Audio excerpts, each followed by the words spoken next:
Hey y'all, welcome to my next episode. This is Metaphysical Ish with Mom Boy. I am Mom Boy, and it's great to see you. I'm so glad that you are here listening to what I am moved to say.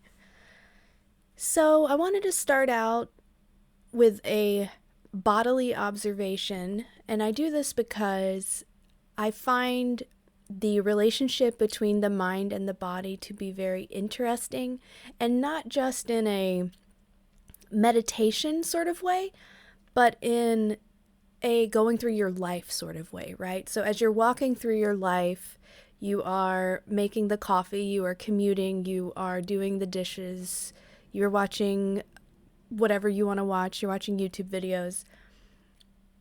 What part of you is in the driver's seat is something that I like to observe. And also in moments where I feel the most stressed and the most depressed and the most disconnected, usually I have lost touch with one or the other, or I am privileging one over the other. There's just a lack of internal harmony that I notice is a common occurrence in addition to when I'm having some kind of stress or trauma or a difficult time.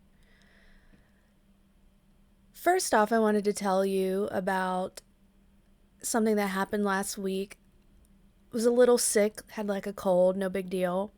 And then towards the end of it, I started to feel like I had something. I don't know. I just started to feel like I was like, am I getting an infection? Like is this turning into something more ominous? And do I need care? Do I need medicine? So on and so forth. And I felt fine, but increasingly there was a feeling in my throat that something wasn't right. And eventually I realized that it was a feeling I had recognized before back when I had tonsils. So I have not had tonsils in almost 20 years. So yeah, next year will be 20 years. And when you have tonsils, sometimes you get tonsil stones, which are gross things. They're just accumulations of any shit that goes down the throat, and then they collect in pockets, and then they get really nasty. And so I recognized that is what this feels like, but I don't have tonsils. I haven't had tonsils. And, I didn't really know what to do. And I also felt like, what are you doing? Why are you thinking this? Eventually I had it, right? So I got my water pick and I essentially kind of waterboarded my throat. And let me tell you, I fixed it. I feel like there was a tonsil stone, like, down in here. I don't even know if that would be a tonsil stone because I don't have tonsils. And I don't even know where. It was some kind of weird pocket of garbage. So anyway, that's another use for a water pick. If you have it, you can sort of pressure wash your throat if you're so inclined. So in case you didn't realize it, you don't need tonsils to have tonsil stones. Great. I wanted to talk a little bit too now about ADHD. I'm one of those people who was late diagnosed. I was actually diagnosed mid-pandemic. The pandemic pushed to the forefront all my difficulties, and all my typical strategies and masking and all that failed on me at a time when I needed to be the best multitasker that ever lived because I was working from home full time, and I also had a 2-year-old here as well, my baby, I had it. And there was a difficult risk assessment happening there with, okay, well, I want to make sure my child is getting their social needs met and their developmental needs met.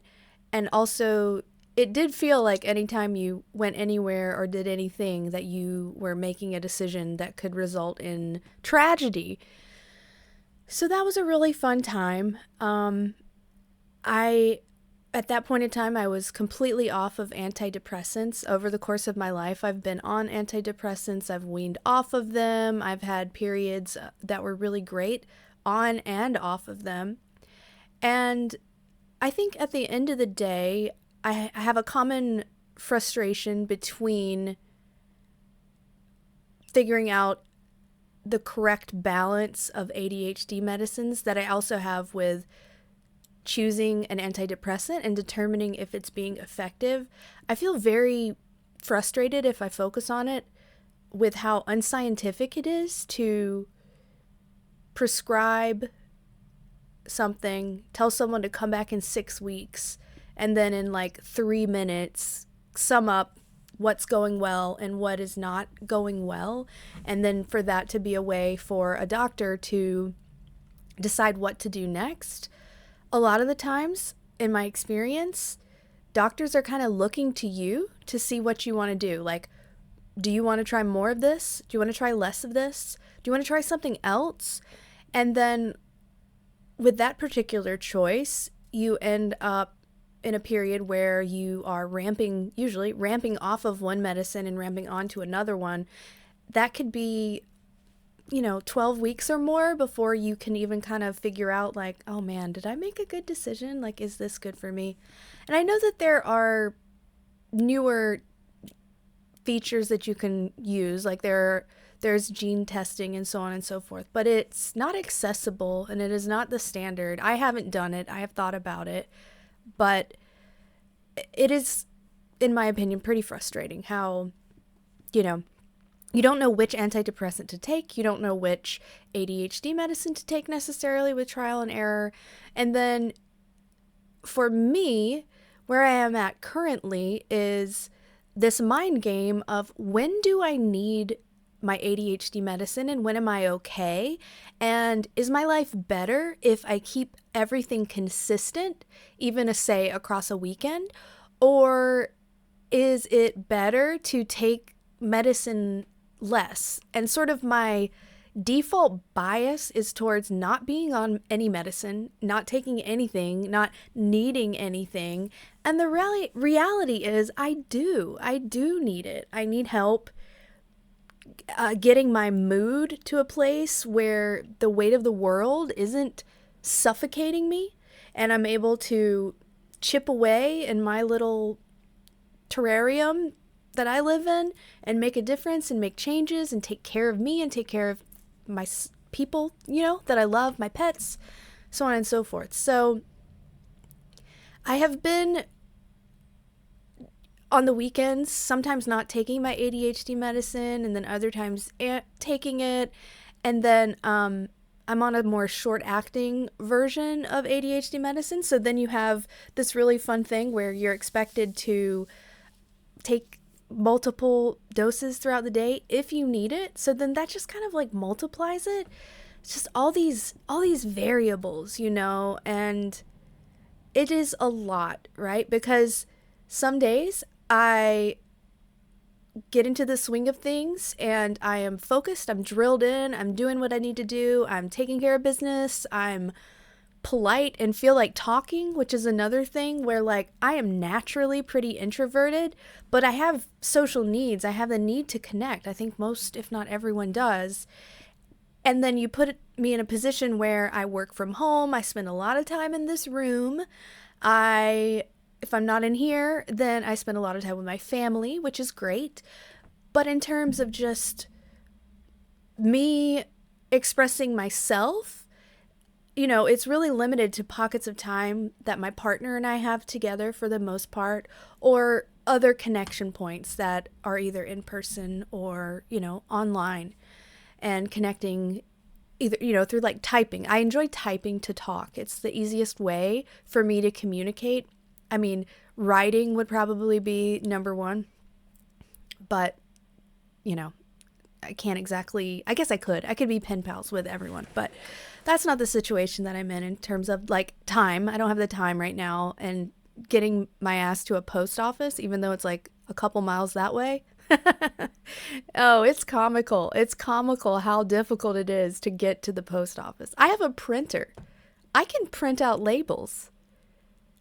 Too many steps. Too many steps. Yeah, there's a Boy Genius lyric that I come back to a lot, and it's about how it would only take the energy to fix it.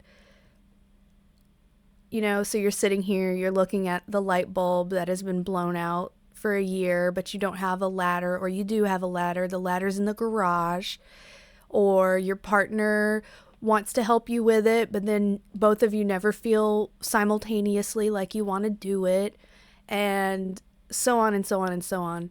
It's all fixable, but it would only take the energy to fix it, and we only have so much energy.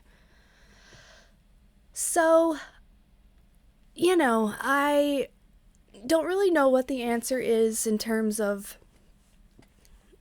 finding that right balance of your meds. But one thing that I'm cautious about is this pattern I have with medicines reaching balance, like me and my, you know, whatever I'm like prescribed and working on with my doctors, and then starting to feel good. And then that's when I start questioning. It's like there's an immediate need to jump off the ship. Like, okay, all right, I don't need that anymore. I'm okay. And it's not very impulsive necessarily. I usually languish over it for a long time before I've taken action in the past. But at the same time, I think a lot of it stems from this inner bias I have that not being on medicine is better. And I can spiral out like, oh my gosh, like what if I get Alzheimer's because I was on ADHD medicine and consistently for years, you know? Like, what if what I'm on is the lead pipes in the plumbing of the Roman Empire, which is really extreme thinking, but also shit happens, right? Like that totally happens. So adjusting my focus and trying to make sure that I am not unconsciously or consciously reacting to the current, you know, medicines that help me to be a functioning, happy-ish member of my own life, to participate in my own life and not be a shit-flest, you know, just like a little shit-flest on an alien planet complaining, and that planet is my bed. Yeah. So I don't know if you needed to hear any of that. I'm curious if you are on any psychiatric or ADHD, any kind of medicines, if you're willing to share, sort of like what your experience has been, and if you are a person who sort of, I don't know, I trust medicine, but it's like I privilege not needing it. And I'm interested to know where that comes from. So if that resonates with you, let me know. Let's talk about it. In the future, I want to have call-ins and conversations and talk with people. So if that's something that is interesting to you, just comment or let me know. I will say that you could have never spoken to me before, and that's fine. You know, like maybe I know some folks are here because they know me from places, and I would love to talk to you. Don't talk yourself out of it. If you're moved, just kind of say like, yeah, let's have a conversation, and then we can decide if it's a podcast or not. So I want to use this as a connection point with the wider world, the world that's bigger than the one that I just walk outside my door, because it takes a lot of effort. It will only take the energy to fix it. And I wanted to share something. I listened to, it was a Duncan Trussell podcast with Anne Lamott and her boyfriend Neil, and I love Anne Lamott. I have for a long time, even though she's a white lady with dreadlocks. I don't like that, but she's got her reasons. She's got a whole books written about it. It is what it is, right? But she's written books that have been very helpful. The idea of taking it bird by bird, one bird at a time, baby, just bird by bird, very, very useful. And then her relationship with finding Christianity during addiction, very interesting to me. I've read that. I read basically her testimony in various essays, and then it accumulated into books that she published. And I, at the time, was very intensely not religious. I was actively not religious. I was the kind of person that you don't want to, I was the kind of person you wouldn't want to invite to Thanksgiving because I would argue with your grandma. And I was relatively nice, but I was coming at it from this sort of like philosophical, academic, I'm so well read. Like I had read the whole shelf in the library, my local library, right, about philosophy and getting into different religions and theosophy and on and on and on. But that didn't warrant an ego, right? That didn't warrant coming at people like they didn't know anything.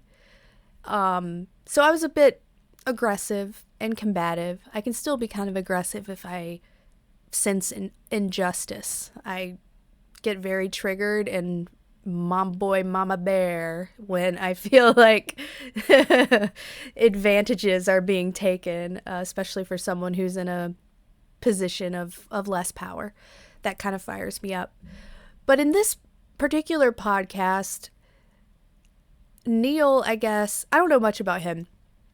He's an interesting character from what I gather. He's written a couple of books, but one thing that he said that really stuck out to me was about the voices that are in your head. And I have taken away from what he said something that's really helped me. So he's talking about the voices in your head and kind of posing the question of, who is that? Because it's really easy to hear this voice in your head and go, that's me. I really identify with the thoughts that are happening. That loud, scared, angry, whatever voice in my head, that sad voice, the one that says, KMS, like all of that stuff, that's me. I identify with that. And there's a lot of power in hearing the voice or voices, whatever, hearing it, and asking it who it is, right? And for me, like this morning, for example, I was getting ready and I noticed the voice. The voice kind of like floated to the top. I could hear it really clearly. And the voice was telling me that I was taking too long and that I was going to be late for my meeting, and, every worry like that I have kind of like boiling down here, it was started to like yell it at me, right? And what am I doing? I'm getting ready to take care of things. I'm getting ready to go kick butt, to help, to do what I need to do, to write and communicate and be a parent and da da da da da, right? And I have this voice that is me telling me how much I suck and how I shouldn't try, right? Like you just, in the end, you just shouldn't try because look at all this bad stuff, look at all the stuff that you're worried about. Like, what are you doing? And you should have started doing this 10 minutes earlier. You should have gotten up an hour earlier and done more yoga and done da da da da da. Like criticism because you're not living your version of your perfect day, or just like needling, like if a partner or a friend treated you that way, I hope you would tell them to back off, right? So you have to do that with yourself, or at least I do. And what I have started to do, inspired by Neil, is to hear it out. They get tired. They're like little sparklers, It's like, So hear it out. Hear what it's got to say. You can interrupt it if you need to. If yours is particularly fired up, you can tell it. You can put a stop to it. That's the first thing. You've got to believe that you are in control. Like you run the shots, right? And the part of you that is able to zoom out is more the real you than the voice that is complaining about you to you. It's like having a double agent within the organization or something. Like, it's actively trying to fuck you up and trip you up and catch you slipping and like cause you to slip. And what I've been doing is hear them out, then also kind of bucket them, give them names. So fear is a big one for me, and I think a lot of my anger, my sadness that I will feel will ladder up to some feeling of fear or anxiety or worry. And so once you start to give them names, you can talk to them, right? So let's say right now in my head, it's like, oh, you're a piece of shit. Like, what are you doing? Why are you making a podcast? No one wants to look at you. No one wants to hear you. There's a million podcasts. Even though you're compelled to do this, you should give up, go do something else, blah, blah, blah. And then you can hear that voice and you could say, okay, that voice is afraid that I'm going to put myself out there and I'm going to look dumb. People who know me or think they know me might see it and then laugh at me or judge me or be mad, more likely be mad that I have not, returned their phone calls or their texts because I'm the worst at those things, even though I also desire connection all the time. And you can say to that voice, you can say, okay, I hear you. You're afraid of rejection, of vulnerability, etc. And you can tell fear, or whatever your voice's name is, you can say, hey buddy, I got it. You've been in control. You got me through some hard times, and I really appreciate you. Like, I am grateful to you for what you have driven me through, right? You have gotten me here. But I've got it now. I can make the decisions. And here's the thing. I'm not kicking you out. I'm not evicting you. But I need you to know that you're not in control. You are one of my... I can consult with you, right? You sit on my board. And when I have a situation that requires the knowledge of fear, I will summon you. I will say, hey, fear, come here, And when you're truly feeling fear, it will happen automatically. It's not that you're going to risk not being able to react the way you should when you're afraid.